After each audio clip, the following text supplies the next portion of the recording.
One of a bill passed by the Himachal Assembly that says that MLAs who defect and are disqualified will not be entitled to any pension.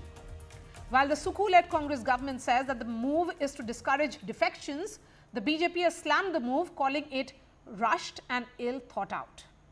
The question that we ask, is Sukhu doing a surgical strike on 6 Congress MLAs who had recently defected during the Rajya Sabha polls through this bill?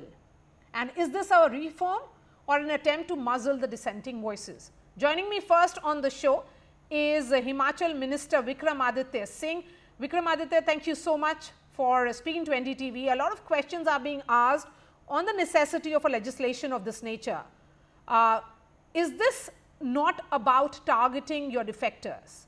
If the real intent behind this bill is punishing those, that's what is being said, that you're trying to punish those who ensured the BJP candidate wins in the assembly elections, because you're also applying it retrospectively. See, the intent of this bill, it is not actually a bill, but it is an amendment that has been brought into the assembly and it has been passed now. So it is for the governor now to take the call.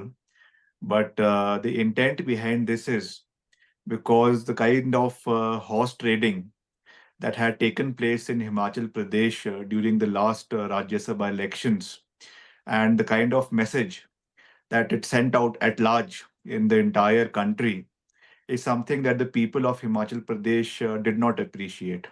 And you must appreciate that in the subsequent Vidhan Sabha by-elections that we faced, the Congress candidates once again won the trust of the people of those respective constituencies, and they were brought back to the house. So the people, the sentiment as such was against this kind of horse trading and this kind of defection that was taking place, because we have very high standard of politics, we have very high standard of morality in Himachal Pradesh, and to set things right, the chief minister has brought in this bill so that it acts as a deterrent in the times to come also, and it sends a message to the political leadership, to the political class, that if anybody indulges in such kind of horse trading in the future, they will not enjoy the benefits, or rather, I would say, the perks that they are given as a member of the legislative assemblies. So this is the intent behind it, and it is not to punish anybody. It is not. It should not be seen as a vindictive attitude towards anybody, because what has passed has passed. We should bury our hatchet. All the things that happened during those period of turmoil have passed by, and the elections have taken place, the by-elections have taken place, the Lok Sabha elections have taken place, and whatever had to be said has been said in public domain. People have accepted it.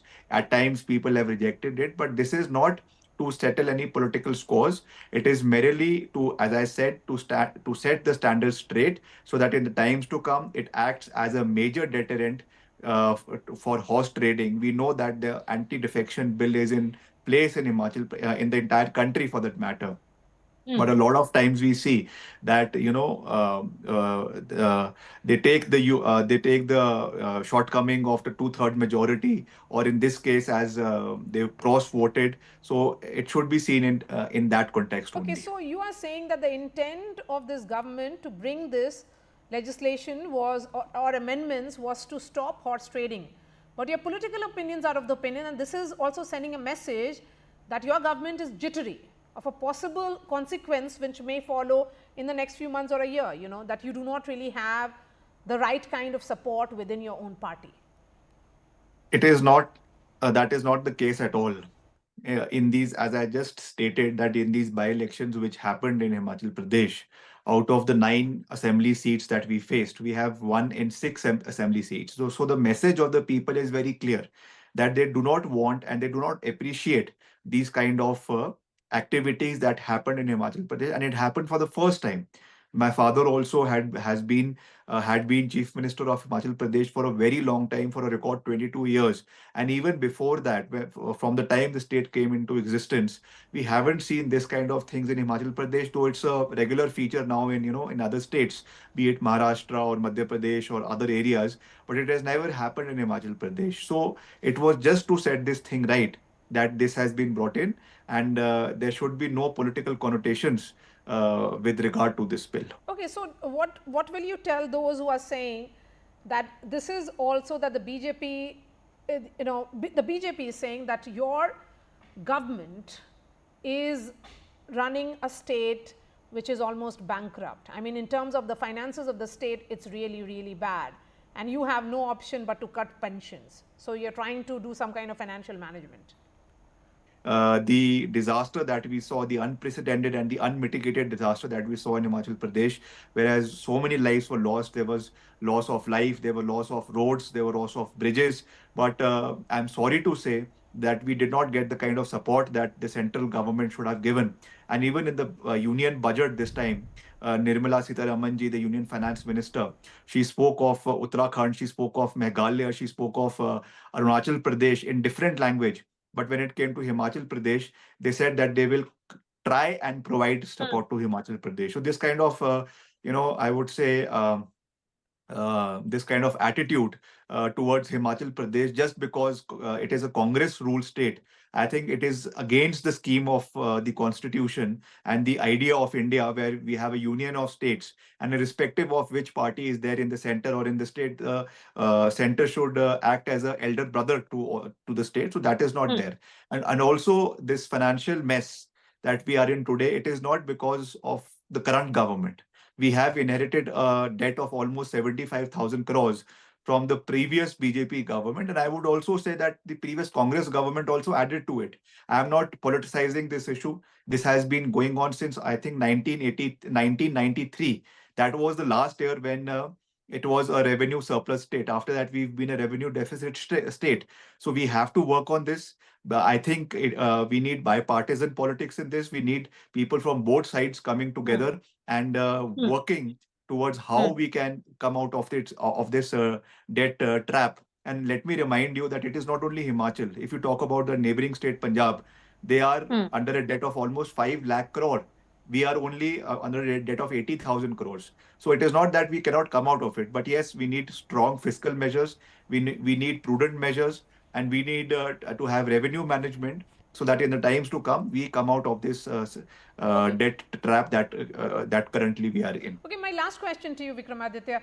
This, of course, relates to whether this will pass the legal test, because your opponents are of the opinion that they may take this entire amendment to the court as well. So the 6 MLAs who are being affected will take this to the court. See, I cannot state on what the Honorable Court, if at all it is challenged tomorrow in the Honorable High Court, or if it goes to further judicial scrutiny to the Supreme Court. I am nobody to comment on that. But yes, in our own right, because we are the lawmakers in Himachal Pradesh, and the Constitution has given us this right to bring it into the legislature. So the Chief Minister and the government has proposed this bill, and now that it has been passed by the House. So it has come into act, though the governor has to give his final assent, which I am sure he's duty bound to give it in a few days. But lastly, I would again like to repeat that this is you should not see it as a political vindictiveness. We have to set things right, because these kind of things are happening all over the country. You've been following it, whether it was happened in Maharashtra, where legislatures were flying abroad, flying in private jet planes to the other end of the country, or it happened in Goa, or it happened in Rajasthan. So this is something that we need to put a full stop to. This is something that I think that irrespective of which government is there, we have to take a call. Whether Himachal is a small state, it has only 68 MLAs, and it has a very small geographical area, but we want to be, I guess we want to be trendsetters, and we want to set this example for the entire country, that we have to call a spade, and some strong legislation has to be brought in, though I'm again repeating, the anti-defection law is in place, but people find a lot of ways to, kind of outmaneuver it. So we have to again and again bring measures so that we strengthen these kind of anti-defection laws and stop this kind of horse trading which happened in Himachal Pradesh or in the country at large. All right, Vikramaditya Singh, appreciate your time here on NDTV. Thank you so much. Joining me now is the former Himachal Chief Minister, Jairam Thakur. Jairam ji, thank you so much for speaking to NDTV. Of course, this bill was opposed by the BJP, but many would say, and you heard from what Vikramaditya had to say, that this is the step in the right direction because it will ensure that there is no defection, and this will stop horse trading also. जी, जहां तक इस bill की बात है, इसमें let me make it very clear कि ये anti defection पर तो लाया हमने, लेकिन जो इंसिडेंट अभी हाल ही में पीछे जो हुआ था हिमाचल प्रदेश में, वो अलग तरह का था। देखिए, राज्यसभा के लिए कांग्रेस के 6 विधायकों ने उनके कैंडिडेट के अगेंस्ट वोट किया, और राज्यसभा में वोट अगर अगेंस्ट करते हैं, वोट दिखा करके करते हैं, जो इलेक्शन ये पोलिंग एजेंट होता वहां पर बैठा हुआ, वो वोट रिजेक्ट भी नहीं होता है और वो डिस्क्वालिफिकेशन के लिए भी कारण नहीं बनता है। इनका जो डिस्क्वालिफिकेशन किया हाउस से, वो डिस्क्वालिफिकेशन हुआ फाइनेंस बिल था, उसमें व्हिप जारी हुआ था, और व्हिप जारी हुआ था तो व्हिप जारी होने पर they were not present in the house, और उस कारण से इनको जो है वो इनका जो है इनकी सदस्यता समाप्त, उस पर एक्शन हुआ है। तो सही बात तो ये है कि एक तो ये कॉन्सेप्ट ही गलत है, इनके ऊपर लागू करने की बात जो आ रही है, वो मुझे लगता है कि वो गलत तरीके से है, इस तरह से बनती नहीं बात। और दूसरी बात, ये जो बिल में ये प्रोविजन इसमें लाए हैं कि रिट्रोस्पेक्टिव इफेक्ट से इसको लागू करेंगे हम, और मेरा ये मानना है कि अभी तक जितने भी बिल लागू होते हैं इस प्रकार के, वो रिट्रोस्पेक्टिव ने प्रोस्पेक्टिव होते हैं, आगे के लिए लागू होते हैं वो सारी चीज को लेकर के। लेकिन फिर भी उसके बावजूद हम इसको लीगली थोड़ा एग्जामिन कर रहे हैं, और we have not come to the conclusion, लेकिन फिर भी उसके बावजूद हम सारी बातचीत करने के बाद फिर तय करेंगे कि क्या उस पर किया जा सकता है। लेकिन सर, मेरा ये मानना है कि आप पूरा सब लोग इस बात को महसूस करते हैं कि ये उस दिशा में तो ठीक कदम है, लेकिन उसका इसकी इम्प्लीकेशंस क्या होंगी, वो सारी चीजों को लेकर के मुझे लगता है कि देखने की आवश्यकता होगी। ये एक इम्पोर्टेंट एस्पेक्ट इसका है। One point that is being made here, and it was in the statement also, that in the 1971 Act, to discourage defection has been cited in the statement. So the larger issue is to ensure that the defection, which is also to do with exchange of money, will be stopped. But there is this counter view about alternate views of an individual MLA who is not following the party whip, because in Rajya Sabha elections there is no party whip that is issued. Do you think this will affect the larger democratic exercise? I mean, the larger question of how the voting should happen, which has to do with the messaging which is often given. Definitely, this will affect a larger democratic system. इसमें तो दो राय नहीं है। I can understand कि भाई, मुझे तो उसमें सिर्फ इतनी बात कहनी है कि ये गलत तरीके से इसको इंटरप्रेट करने की कोशिश हो रही है, और राज्यसभा के लिए वोट डालने की वजह से, यानी कि क्रॉस वोटिंग करना या दूसरी पार्टी को वोट करने का मतलब है कि भाई उसमें डिस्क्वालिफिकेशन अमाउंट नहीं होती, लेकिन फिर भी उसके बावजूद इन्होंने जो एक्शन लिया है उसके बेस पे लिया है कि उन्होंने पार्टी तो इन्होंने जो एमएलएज हैं जो जिनके खिलाफ ये एक्शन लेने की बात कर रहे हैं, पार्टी तो उन्होंने बहुत बाद डिस्क्वालिफिकेशन के बाद ज्वाइन की है, बहुत बाद, कोई 20-25 दिन बाद ज्वाइन की है। तो इसलिए मुझे नहीं लगता है कि तब तक के लिए उनका डिस्क्वालिफिकेशन हो गई थी। डिस्क्वालिफिकेशन एक बार हो चुकी है तो उसके बाद तो पार्टी की सदस्यता का कोई मसला बनता नहीं है, पार्टी से बाहर जाने वाला कोई इस तरह का एक्शन उनके अगेंस्ट लिया नहीं जा सकता है। लेकिन एक काउंटर आर्ग्यूमेंट ये हो सकता है सर कि जो लार्जर स्पिरिट है कि एक एमएलए और एमपी अपने कॉन्स्टिट्यूएंट्स के लिए रिस्पॉन्सिबल होते हैं, और जो राज्यसभा का चुनाव होता है वहाँ पे हॉर्स ट्रेडिंग दिखती है, हर स्टेट में देखा गया है।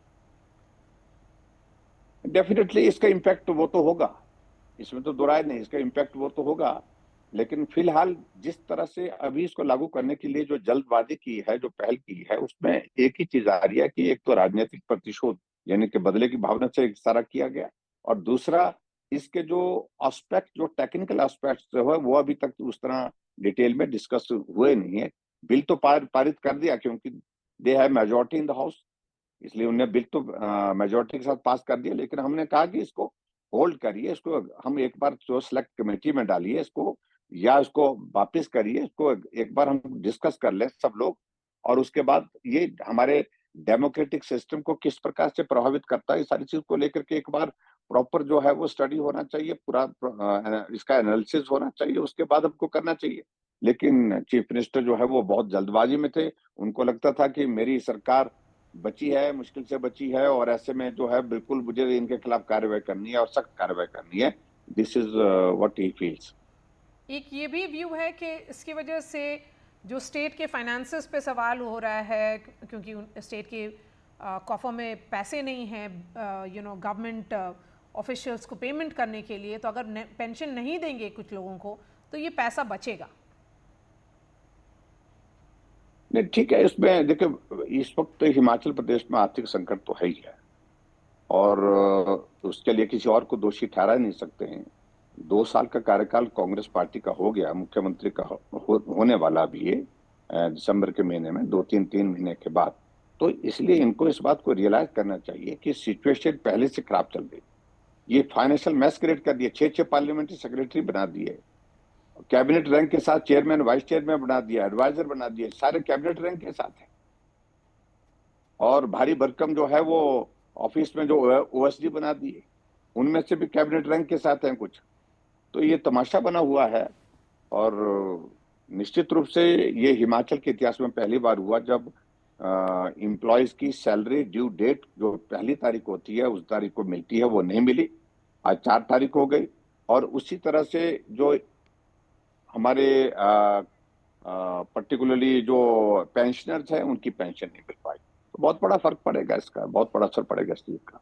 मेरा आखिरी सवाल आपसे ये है कि how do you see this playing out politically for the BJP and also legally, in the sense that is the party looking at challenging this in the high court और द सुप्रीम कोर्ट? डेफिनेटली इसको ऐसा ना, जो aggrieve party है उसमें definitely वो लोग इसकी लीगल सेंसिटिविटी क्या है और इसके इम्पैक्ट्स क्या होंगे, इन सारी चीजों को लेकर के कोर्ट में जाने के लिए वो स्वतंत्र है, उसमें हम कुछ नहीं कर सकते। लेकिन हम भी इस सारी चीज को लीगली एग्जामिन कर रहे हैं ताकि इसकी सारी टेक्निकल चीजों को भी हम समझ सके, और उसके साथ इसके इम्पैक्ट्स क्या आएंगे, किस प्रकार से ये लीगली जो है वो उसको सारी चीज को थोड़ा सा हम देखते हैं। तो सारी चीज को एक बार अच्छी तरह से अध्ययन करने के बाद ही हम किसी कंक्लूजन पर पहुंचेंगे, then only we will decide कि हम कोर्ट में जाएंगे कि नहीं जाएंगे। Jairam Thakur ji, thank you so much for speaking to NDTV.